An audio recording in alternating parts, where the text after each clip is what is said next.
आत्मीय बंधुओं, इस संसार में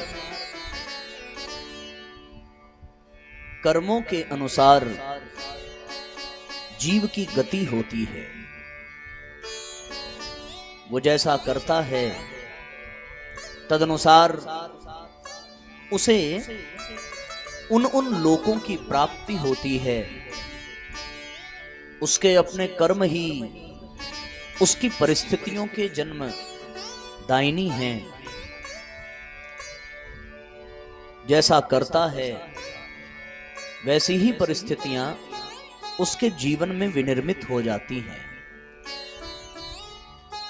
अच्छा कर्म करेगा तो अच्छी परिस्थितियां बनेंगी, बुरा कर्म करेगा तो बुरी परिस्थितियां बनती चली जाती हैं।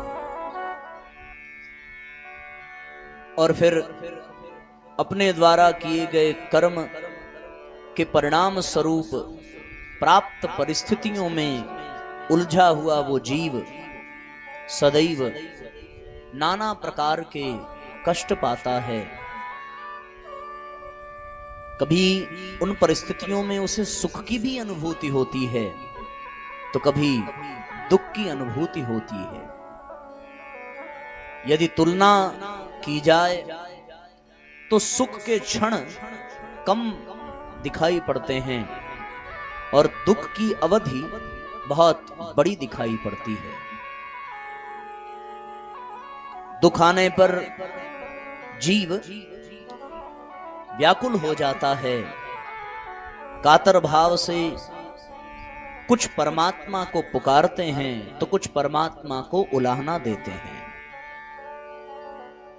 जिसकी जैसी श्रद्धा होती है और जिसका जैसा चिंतन होता है, दुख की घड़ी में वो वैसा ही बर्ताव करते हैं, वैसा ही व्यवहार करते हैं। कुल मिलाकर तात्पर्य केवल इतना है कि समस्याओं का अंबार है मनुष्य जीवन में और समाधान का अभाव है मनुष्य जीवन में। बस इतनी सी बात यदि समझ में आ जाए कि जो समस्याएं हैं उसका भी कारण वो स्वयं है और जो समाधान है उसका भी कारण कोई अन्य नहीं बल्कि वो स्वयं है। इसी को पूज्य गुरुदेव ने एक वाक्य में कहा कि मनुष्य परिस्थितियों का जन्मदाता, नियंत्रण करता और स्वामी है, क्योंकि उसकी परिस्थितियां उसकी कार्य पद्धति, क्रियाकलाप के द्वारा निर्धारित होती हैं। कभी वो परिस्थितियां समस्याजन्य लगती हैं, कभी वो परिस्थितियां आनंददायक लगती हैं, पर सबके मूल में, सबके केंद्र में स्वयं वो जीव ही होता है। समाज में कई प्रकार की विचारधारा के लोग हैं और अपने अपने विचार के अनुसार, अपने अपने अनुभव के अनुसार जिसकी गति जहां तक हो पाई है तदनुसार वो समस्याओं के अलग अलग कारण बताते हैं। कुछ वर्ग समुदाय के लोगों का ये मानना होता है कि जीवन में यदि धन की प्रचुरता हो, संपत्ति हो, संपदा हो, पैसा रुपया हो तो जीवन में समस्याएं नहीं आएंगी। और ऐसी विचारधारा के लोग आज समाज में सर्वाधिक देखे जाते हैं। अधिकतम जन समुदाय का ये मानना होता है कि जितना अधिक धन होगा उतनी ही समस्याओं का हम निराकरण कर पाएंगे। आर्थिक संकट से मुक्ति ही समस्त समस्याओं का समाधान है। ऐसा बहुत सा बड़ा वर्ग आज हमारे समाज में ये मानता है। इसके प्रमाण भी मिलते हैं, क्योंकि एक एक व्यक्ति दिन रात केवल अर्थ के उपार्जन और अधिक से अधिक अर्थोपार्जन हो जाए, इसके लिए निरंतर लगा रहता है। जितना मिला है उसका और कई गुना उसे पाना है। केवल और केवल उनके चिंतन में यही विचारधारा पनपती है कि जितना पैसा होगा उतना ही साधन होंगे, उतनी ही सुविधाएं होंगी, उतना ही आराम होगा। लेकिन धन के अंबार पर बैठने वाले बहुत बड़े बड़े धन पशु भी सुख और चैन की जिंदगी के लिए तरसते हैं। दूर के ढोल सुहावने होते हैं, दूर से देखने पर लगेगा कि उनके जीवन में बहुत पैसा है, बहुत सुख है, बहुत सुविधाएं हैं, पद है, प्रतिष्ठा है। पर जब उनके जीवन में झांक करके देखा जाए और नजदीकी बढ़ा करके गहराई तक समझने का प्रयत्न किया जाए तो निस्संदेह यही निष्कर्ष निकलेगा कि जितनी समस्याएं उन पैसे वालों के जीवन में हैं, उसकी आधी भी जिनके पास पैसा नहीं है उनके जीवन में उसकी आधी भी समस्या नहीं है।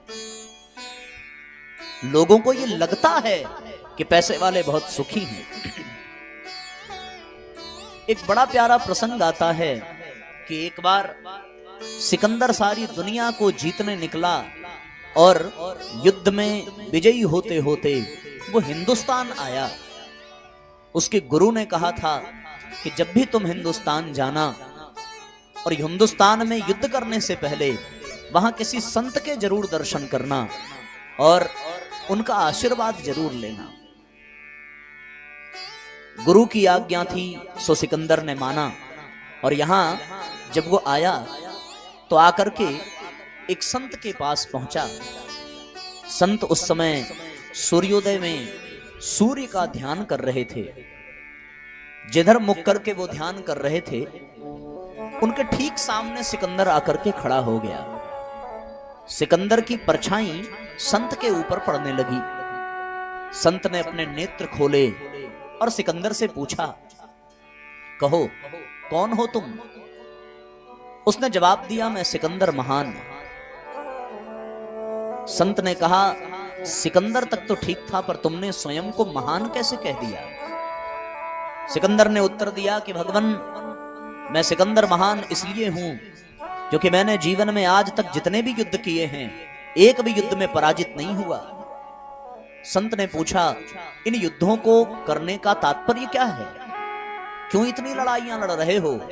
सिकंदर ने कहा कि मुझे विश्व विजेता बनना है, सारी दुनिया को मैं जीतना चाहता हूं। संत ने फिर प्रश्न किया कि सारी दुनिया को जीत करके, चलो मान लिया कि तुम सारी दुनिया को जीत जाओगे, तो सारी दुनिया को जीतने के पश्चात फिर क्या करोगे? अब की बार थोड़ा सा सिकंदर लड़खड़ाया क्योंकि केवल उसका लक्ष्य विश्व विजेता बनने का था, पर विश्व विजेता बनने के बाद उसको क्या करना है इस पर तो उसने कभी विचार ही नहीं किया। प्रश्न पूछने पर उसने उत्तर दिया कि जब मैं सारी दुनिया को जीत लूंगा तब मेरे पास कोई विशेष कार्य रह नहीं जाएगा, उसके पश्चात मैं बहुत आलीशान महल बनवाऊंगा। संत ने कहा कि महल बनवाने के बाद क्या करोगे?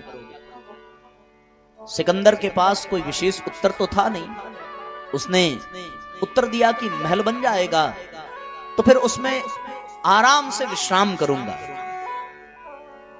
संत मुस्कुराए और कहने लगे, जिस विश्राम को पाने के लिए तुम सारी दुनिया को जीतने निकले हो और जिस विश्राम को पाने के लिए तुम बहुत बड़ा महल बनवाओगे, उससे भी कहीं अधिक विश्राम, उससे भी कहीं अधिक शांति और उससे भी कहीं अधिक आनंद मुझे मेरी झोपड़ी में ही है। इसलिए तुमसे निवेदन है कि कृपया मेरे सामने से हटो और सूर्य के प्रकाश को मेरे पास आने दो। ये सुनकर के सिकंदर निरुत्तर हो गया कि बहुत धन की चाहत रखने वाले, सारी दुनिया को जीतने वाले, अगर अंततो गत्वा विश्राम ही लक्ष्य है, शांति ही लक्ष्य है, आनंद ही लक्ष्य है, तो उस संत के अनुसार बिना धन के भी वो प्राप्त हो सकता है। क्योंकि धन से महल बनाया जा सकता है पर उस महल में शांति धन से नहीं खरीदी जा सकती। धन आलीशान बिस्तर प्रदान कर सकता है, पर वो धन नींद नहीं प्रदान कर सकता। धन व्यंजन प्रदान कर सकता है, पर पैसे से भूख नहीं जगाई जा सकती। इसलिए साथियों, जो लोग ये मानते हैं कि संसार की सारी खुशियां, सारी सुख सुविधाएं केवल और केवल धन पा लेने से पाई जा सकती हैं, उनकी ये सोच यहां पर गलत सिद्ध हो जाती है। निस्संदेह पैसा एक बहुत बड़ी शक्ति है। धन एक शक्ति है और धन का उपार्जन करने के लिए पुरुषार्थ और परिश्रम और ईमानदारी का पाठ हमारी भारतीय संस्कृति पढ़ाती है। इसके बावजूद भी सब कुछ धन को ही मान लेना और सारी जिंदगी धन कमाने में व्यतीत कर देना, केवल इसलिए कि इस धन से हम सुख प्राप्त करेंगे, सुविधा प्राप्त करेंगे, शांति प्राप्त करेंगे, तो जिंदगी के अंतिम क्षणों में ऐसी विचारधारा के लोग पछताते हैं और पछता करके अपने प्राण गंवा देते हैं। क्योंकि अंत समय में अपनी भूल को सुधार करने का अवसर उन्हें दोबारा प्राप्त नहीं होता। जिंदगी मिली है तो केवल धन को इकट्ठा करने के लिए नहीं मिली है। एक बार एक सेठ ने अपने खजांची को बुलाया। मुनीम जो था, जो लेखा जोखा करता था, उसको बुला करके पूछा कि एक बात बताओ, मेरे पास जितनी संपत्ति है मुझे उसकी जानकारी चाहिए कि कुल कितनी संपत्ति है। मुनीम ने कहा कि सेठ जी, एक हफ्ते का समय दीजिए, मैं आपको पूरी गणना करके बताता हूं। एक हफ्ते के बाद मुनीम ने सेठ जी को बताया कि आपके पास इतनी संपत्ति है, इतनी संपत्ति है कि आपकी 4 पीढ़ी यदि बैठ करके खाए तो भी वो संपत्ति खत्म नहीं होगी। अच्छा ये बताओ, ये सुन करके सेठ को प्रसन्नता होनी चाहिए थी कि नहीं होनी चाहिए थी? उसे तो खुश हो जाना चाहिए था कि मेरे पास इतनी संपत्ति है कि आने वाली 4 पीढ़ियां बैठ करके खाएंगी, कोई दिक्कत की बात नहीं है। पर विचार करने वाली बात यह है कि ये खबर सुनने के बाद भी वो सेठ दुखी हो गया और अधिक चिंतित हो गया। मुनीम ने पूछा कि सेठ जी, आप खुश नहीं हुए, आप और भी अधिक दुखी हो गए। तो सेठ ने कहा कि तुमने कहा कि 4 पीढ़ी बैठ करके खा सकती है, मेरी चिंता का विषय यह है कि 4 पीढ़ी के बाद वाली पीढ़ी क्या खाएगी। मुझे और इकट्ठा करके रखना पड़ेगा और कमाना पड़ेगा। ये ऐसी ही विचारधारा के लोग हैं जिनको ये लगता है कि समस्त समस्याओं का समाधान केवल और केवल पैसा है। अगर पैसा मिल गया तो हम सब कुछ कर सकते हैं। पर साथियों, विचार करने की बात है कि हमारे जंगलों में, वनों में, नदियों के किनारे, पहाड़ों में, गुफाओं में, झोपड़ियों में रहने वाले, आश्रमों में रहने वाले ऋषि महर्षि, जिनके पास धन रत्ती मात्र नहीं होता था, जो भिक्षाटन करके अपने आश्रम का खर्च चलाते थे, उनके यहां बहुत बड़ी बड़ी संपत्ति वाले और आर्यावर्त के सम्राट तक नंगे पांव जाते थे अपनी समस्याओं का समाधान पाने। महाराज दशरथ चक्रवर्ती राजा हैं, सोने चांदी के बर्तनों में भोजन करने वाले, बहुत बड़े बड़े महल हैं, देवताओं का राजा इंद्र उनका मित्र है और धन का राजा कुबेर उनके साथ उनका उठना बैठना है। इसके बावजूद भी जीवन में पुत्र का अभाव जब सताने लगा तो कोई पैसा काम नहीं आया और अंततो गत्वा नंगे पांव गुरु वशिष्ठ के आश्रम में जाकर के उनसे प्रार्थना करनी पड़ी। गुरु गृह गयो तुरंत महिपाला, चरण लागी करी विनय विशाला। हे गुरुदेव, मेरे जीवन में सब कुछ है, निज सुख दुख सब गुरु ही सुनायूं। सब कुछ अपने गुरु को सुनाया। फिर अंत में कहा कि मेरे पास पुत्र नहीं है, क्या मेरी ये रघुवंश की पीढ़ी मेरे ही साथ समाप्त हो जाएगी? क्या हमारे पितरों को जल देने वाला कोई और हमारा वंशज नहीं होगा?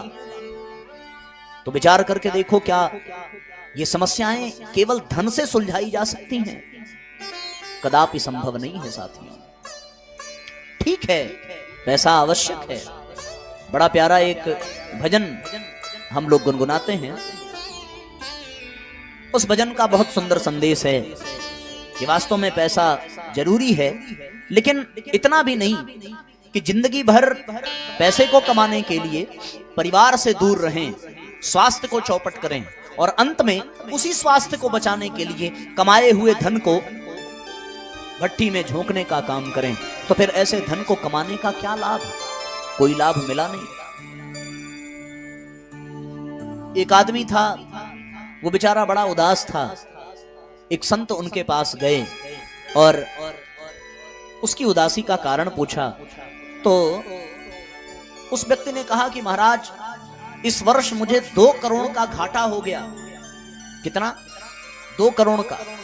इतने में जल लेकर के उनकी पत्नी आई और कहने लगी कि महाराज, इनकी बात का ध्यान मत दीजिए, कोई घाटा वाटा नहीं हुआ है। इन्होंने सोचा था कि इस बार 14 करोड़ का फायदा होगा, पर 12 ही करोड़ का फायदा हुआ। जो 2 करोड़ का नहीं हुआ, उसी का घाटा मान करके ये अपने मन को, अपने तन को, अपने चिंतन को बर्बाद कर रहे हैं। अब जरा विचार करके देखो, 12 करोड़ का फायदा न समझ में आवे और 2 करोड़ का घाटा इतना प्रभावित करे कि स्वास्थ्य चौपट हो जाए, चिंतित हो जाए, तमाम तरह की मानसिक बीमारियां आकर के घेर लें। उस 12 करोड़ रुपए कमाने का क्या लाभ है? हम सब लोग यहाँ जो लोग बैठे हैं, सब सामान्य वर्ग के लोग हैं, मध्यम वर्ग के लोग हैं। और मध्यम वर्ग के लोगों में बहुत अधिक पैसे को अर्जित करने की और अधिक सुख सुविधाओं, संसाधनों को जुटाने की लालसा रहती है। क्यों? क्योंकि वो अपनी तुलना हमेशा अपने से अधिक अमीर व्यक्तियों से करते हैं कि उनके पास एक गाड़ी है, हमारे पास भी होनी चाहिए। उन्होंने अपने बेटी के विवाह में इतना खर्च किया था, इतने प्रकार के व्यंजन बनाए थे, इतने बाराती आए थे, ये उपहार दिया था, हम भी वैसा करेंगे, भले ही कर्ज लेकर के करना पड़े। ये जो नकल करने की प्रवृत्ति है और अपने से अमीर लोगों से तुलना करने की प्रवृत्ति है, यही मध्यम वर्ग के लोगों को चैन से बैठने नहीं देती। जितना है उतने में भी वो सुखी रह सकते थे, आनंदित रह सकते थे, लेकिन अधिक से अधिक खर्च करने और अपने पड़ोसी जो अमीर है उसके जैसा बनने के लिए फिर वो बेईमानी करते हैं, भ्रष्टाचार करते हैं। और बेईमानी और भ्रष्टाचार से कमाए हुए धन के साथ उनके जीवन में, उनके परिवार में रोग, शोक, संताप, क्लेश, कलह, हया, ये सब उनके परिवार में आने लगती है और उनकी सुंदर से सुंदर जिंदगी भी बेकार हो जाती है। एक राज्य में एक कर्मचारी काम कर रहा था, बहुत प्रसन्न था, बहुत खुश था। एक बार क्या हुआ कि एक रास्ते से जा रहा था और मार्ग में उसे एक स्वर्ण मुद्राओं से भरा हुआ कलश प्राप्त हुआ। उस कलश को देख करके वो बड़ा प्रसन्न हुआ, अपने घर ले आया और उस कलश में रखे हुए स्वर्ण मुद्राओं को गिनने लगा। गिनते गिनते वो स्वर्ण मुद्राएं, कुल 94 स्वर्ण मुद्राएं उस कलश में थी। अब उसके मन में आया कि यदि 6 स्वर्ण मुद्रा और होती तो पूरी 100 स्वर्ण मुद्राओं का मैं मालिक बन जाता। वो वैसा प्रयास करने लगा। वो ऐसा कर्मचारी जो बहुत प्रसन्न रहता, बहुत आनंदित रहता, उत्साह में काम करता, स्वस्थ मस्त रहता। अचानक राजा की दृष्टि पड़ी और 1-2 महीने के अंदर अंदर वो बेचारा बिल्कुल उदास रहने लगा, निराश रहने लगा, कमजोर हो गया, कुछ रोग उसके जीवन में आ गए, शरीर अस्वस्थ हो गया। जो काया चमक रही थी वो अब दुबली पतली सी होने लगी। सारा तेज शरीर का चुकने लगा, समाप्त होने लगा। राजा ने उसे बुलाया, बोले तुम तो पहले बड़े स्वस्थ और सौंदर्य उक्त थे, प्रसन्न रहते थे, क्या समस्या आ गई? उसने कहा नहीं महाराज, कोई दिक्कत नहीं है। जाने लगा तो महाराज ने कहा रुको, क्या तुम्हें भी कहीं वो 94 स्वर्ण मुद्राओं वाला कलश तो नहीं मिल गया? उसने कहा हाँ महाराज, मुझे मिल गया। बोले यही तुम्हारे दुख का कारण है, क्योंकि अब तुम चाहते हो कि वो 100 स्वर्ण मुद्राएं हो जाएं। जब वो 100 हो जाएंगी तो तुम चाहोगे कि वो 110 हो जाए, फिर 150 हो जाए, फिर 200 हो जाए। उसको इकट्ठा करने में ही तुम्हारी जिंदगी चली जाएगी। और जब वो इकट्ठा कर लोगे तो सोचोगे कि इसके सुख का उपभोग करें, तो फिर तुम्हारा शरीर उस योग्य रह नहीं जाएगा और तुम्हें ये संसार छोड़ करके जाना पड़ेगा। इसलिए मेरी मानो, किसी जमाने में वो स्वर्ण मुद्राओं का कलश मेरे भी जीवन में आया था, मुझे भी उसका अनुभव है। इसलिए मैं जहां से उस कलश मुद्रा को पाया था, मैंने वहीं उसको लौटा दिया। तुम भी यदि आनंद पूर्वक जीवन जीना चाहते हो तो उन स्वर्ण मुद्राओं के कलश को वापस उसी स्थान पर पहुंचा दो। तो साथियों, ये सारी बातें इसी ओर संकेत करती हैं कि जीवन में सारी समस्याओं का समाधान धन नहीं है, बल्कि बहुत सारी समस्याएं केवल और केवल धन की वजह से हैं। इसलिए इस रहस्य को समझने की आवश्यकता है और इस विचारधारा से ऊपर उठने की आवश्यकता है कि जीवन में सुख पैसों से नहीं आता। जीवन में सुख, साधन, सुविधा, आनंद नहीं प्रदान करते, बल्कि वो और समस्या प्रदान करते हैं। जिनको ये लगता है कि गर्मी बहुत पड़ रही है, काश हमारे घर में एसी होता तो हमें बड़ा आनंद आता। अब जिनके घर में एसी है, उनसे जाकर के पूछो कि क्या उनके जीवन में कोई समस्या है या नहीं है, तो आप ये पाएंगे कि एसी का इस्तेमाल करने वाला व्यक्ति आपसे अधिक दुखी है। क्यों? क्योंकि लगेगी और बीमार पड़ जाएगा। उसके बाद एसी के खर्च का और बिजली के बिल का दबाव अलग। जिनके पास नहीं था, लोग अपने अहंकार के प्रदर्शन में भले ये कहें कि भैया बिना एसी के तो हमारा काम नहीं चलता। अब आप गहराई से चिंतन करो कि उन्होंने एसी को पकड़ रखा है या एसी ने उनको पकड़ रखा है। कल्पना करके देखो जरा, अगर एसी के बिना उनका काम नहीं चलता तो इसका तात्पर्य ये नहीं है कि उन्होंने एसी को खरीद लिया, बल्कि एसी के हाथों वो बिक गए हैं, इसलिए एसी के बिना उनका काम नहीं चलता। कल तक जो दौड़ धूप करने वाला, मस्ती में जीने वाला, खून पसीना बहाने वाला व्यक्ति, परिश्रम करने वाला व्यक्ति, निरोग रहने वाला व्यक्ति आनंदित था, आज वो एसी के चक्कर में अपने स्वास्थ्य को भी गंवाने लगा, अपने धन को भी गंवाने लगा, अपने चिंतन को भी गंवाने लगा। समस्या हुई कि नहीं हुई? पहले के जमाने में लोग कुएं का पानी पी करके स्वस्थ रहते थे, प्रसन्न रहते थे। आज जल को शुद्ध करने की मशीन आ गई और जिन लोगों ने उस मशीन को अपने घर में लगा लिया तो फिर वो कहने लगे कि भैया हम तो आरओ का ही पानी पीते हैं, उसके बिना तो हम पी ही नहीं पाते। कल्पना करके देखो, क्या जो आरओ का पानी नहीं पीते उनकी जिंदगी नहीं चलती? और लोगों का ये कहना है कि भैया आरओ का पानी पिएंगे तो रोग नहीं होगा। तो आप गहराई से परीक्षण करके देखना, जो आरओ का जल पीते हैं क्या उनके शरीर पूरी तरीके से स्वस्थ हैं? मैं डिमोटिवेट करने के लिए या किसी की कमी निकालने के लिए ये बातें नहीं कह रहा हूं, बस इतना आपको समझाने का प्रयत्न कर रहा हूं कि वास्तव में यदि विवेक का प्रयोग किया जाए तो कम संसाधनों में भी जीवन का परम आनंद पाया जा सकता है। और यदि कितना भी संसाधन जुटा लिया जाए, उसमें आनंद आ नहीं सकता। समस्याओं का समाधान संसाधन में नहीं है, समस्याओं का समाधान धन में नहीं है, समस्याओं का समाधान संपत्ति में नहीं है। बहुत गरीब से गरीब व्यक्ति भी उस परम आनंद, परम तत्व को प्राप्त कर लेते हैं जो बड़े से बड़े अमीर कल्पना तक नहीं कर सकते। इसलिए आवश्यक है, जीवन को चलाने के लिए धन चाहिए, पर साथियों धन ही जीवन का लक्ष्य बन जाए और हम सारी समस्याओं का समाधान केवल धन में ही समझने लगें तो ये हमारी मूर्खता ही होगी और अंत समय में पछताना ही पड़ेगा।